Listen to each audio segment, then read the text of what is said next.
It's early morning at the local market, and a woman is carefully sorting through a bunch of fresh green fenugreek leaves. She spots a white radish nearby. She imagines the crisp crunch it would make between her teeth and the sharp, sweet taste. But she puts it back.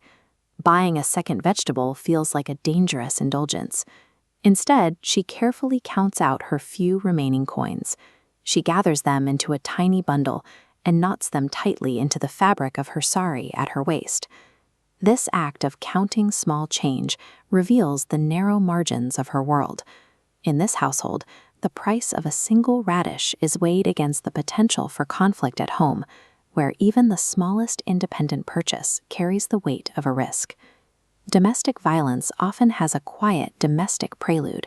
It takes root in the mundane, silent subjugation of a woman in her own kitchen, occurring long before a physical blow is ever struck. The moment she steps back through her front door, the hostility is immediate.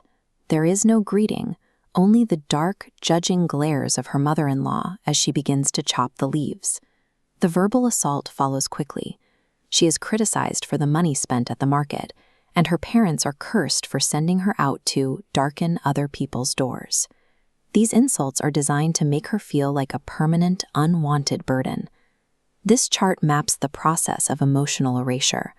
Constant harsh words and emotional neglect systematically sever psychological defenses, breaking down self-worth. When this eroded self-esteem meets total financial dependence, the environment becomes a trap. Without money, she has no means of seeking safety. Society often waits for a physical bruise to validate a victim's suffering, but the bars of this cage are built from financial dependency and verbal degradation, forces that can be as restrictive as physical walls. These pillars of control form the foundational architecture of abuse. They secure the victim in place, ensuring she remains trapped long before physical violence is ever introduced to the home. The domestic dynamic shifts again when the husband enters. There is a total absence of spoken interaction between them. Notice her physical reaction to his presence. She doesn't raise her head or look into his face. Instead, she bends her back a little more, folding herself down toward the low stove. Crouching by that stove is a physical manifestation of her inequality. She makes her body smaller because she has been stripped of the basic human right to speak or take up space. As she watches the flame hiss against the cheap cooking pot, she faces her permanent reality. This is the house she was sent to, the man she is bound to, and the future she was born into.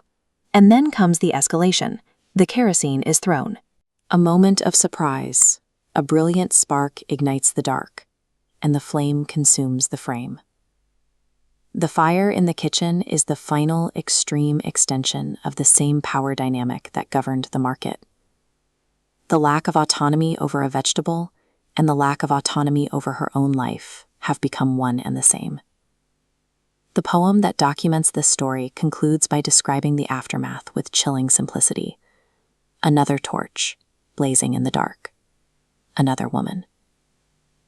This data visualizes the frequency of domestic violence reports. The word another shifts the narrative from an isolated tragedy to a normalized, systemic failure happening across the population. This highlights a phenomenon known as bystander's complicity, the societal instinct to ignore the signs of domestic suffering in the homes of those around us. The poem captures this collective silence in its haunting final line. We shield our faces from the heat. We often turn a blind eye to the signs of emotional bullying and financial control, only paying attention when the abuse escalates into something we can no longer ignore, a literal, fatal fire. Addressing this cycle requires shifting our gaze from the final spark to the foundation.